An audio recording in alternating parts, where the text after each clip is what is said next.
Op Saterdag 4 Oktober lees ek vir ons die baie bekende gedeelte in Psalm 121 vers 1 tot 3. Ek kyk op na die berge, waarvandaan sal daar van my hulp kom? My hulp kom van die Here wat hemel en aarde gemaak het.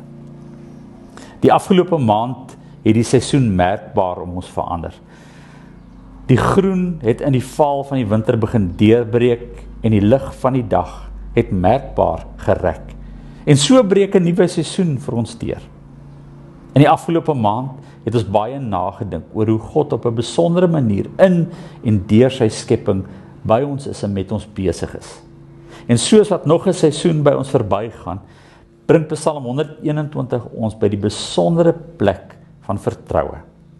Om elke oggend vir 'n oomblik by jou deur te staan, voor jy oor die drempel stap en jou dagreis aanpak, en die vraag te vra, ek kyk op na die dag wat voor my lê, en die plekke waar dit my gaan bring.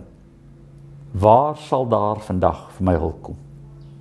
Weet dan, dat die Here deur reën en sonskyn jou tot hier gebring het, op ook weer hierdie nuwe dag in te gaan.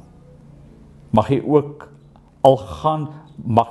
waar jy ook al gaan, omring word deur God, die Almagtige, die Skepper van die hemel en aarde, wat jou by 'n unieke plek in jou lewe vandag weer uitbring. Kom ons bid saam. Here, seën my en hou my naby aan U. Laat U lig oor my skyn en wees my genadig.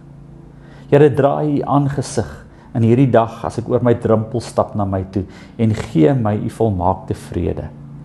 Mag U seën my dra in my huis, in my werk en my verhoudings wat ook in hierdie nuwe dag gaan ontvou. En mag ek elke dag leef uit U guns en in die rus van die vrede wat alle verstand te bowe gaan. In die naam van ons Vader, Seun en Heilige Gees bid ek dit.